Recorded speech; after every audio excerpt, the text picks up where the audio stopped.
anino sa salamin. Matapos ang nangyari sa nasunog na bahay, akala ko tapos na ang lahat. Pero hindi pala ako nakatakas. Kahit anong gawin ko, may isang bagay na laging sumusunod. Ang anino ko, hindi na sumusunod sa bawat galaw ko.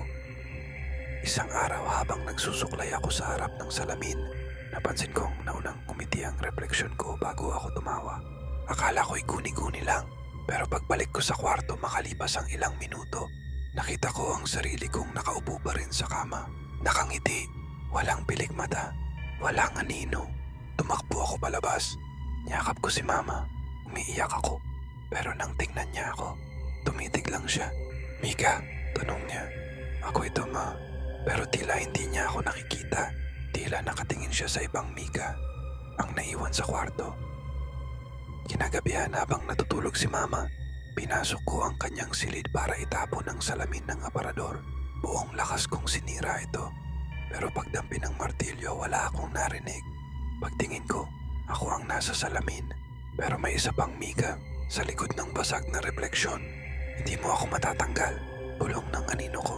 "Ako ang tunay, ikaw ang kinopya." Kinabukasan lumapit ako sa simbahan.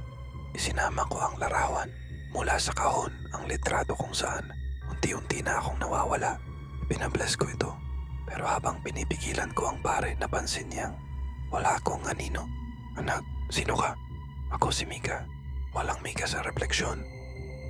Pag-uwi ko, binalikan ko ang sirang aparador. Huminga ako ng malalim. "Kung kukunin mo ako, kunin mo na." At bumukas ang salamin kahit wala na itong kabuuan. Parang pintuang nabuksan sa ibang mundo. At sa loob noon, nakita ko ang sarili ko. Pagod na siya, nanghihina. "Patawarin mo ako," sabi ng anino ko. Takot lang akong mabaon sa limot. Ayokong mag-isa sa dilim. Niyakap ko siya. At sa pagyakap naming yon, isang anino na lang ang naiwan.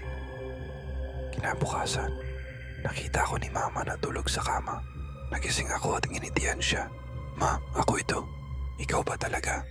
Tiningnan niya ako. At sa wakas, sumunod ang anino ko.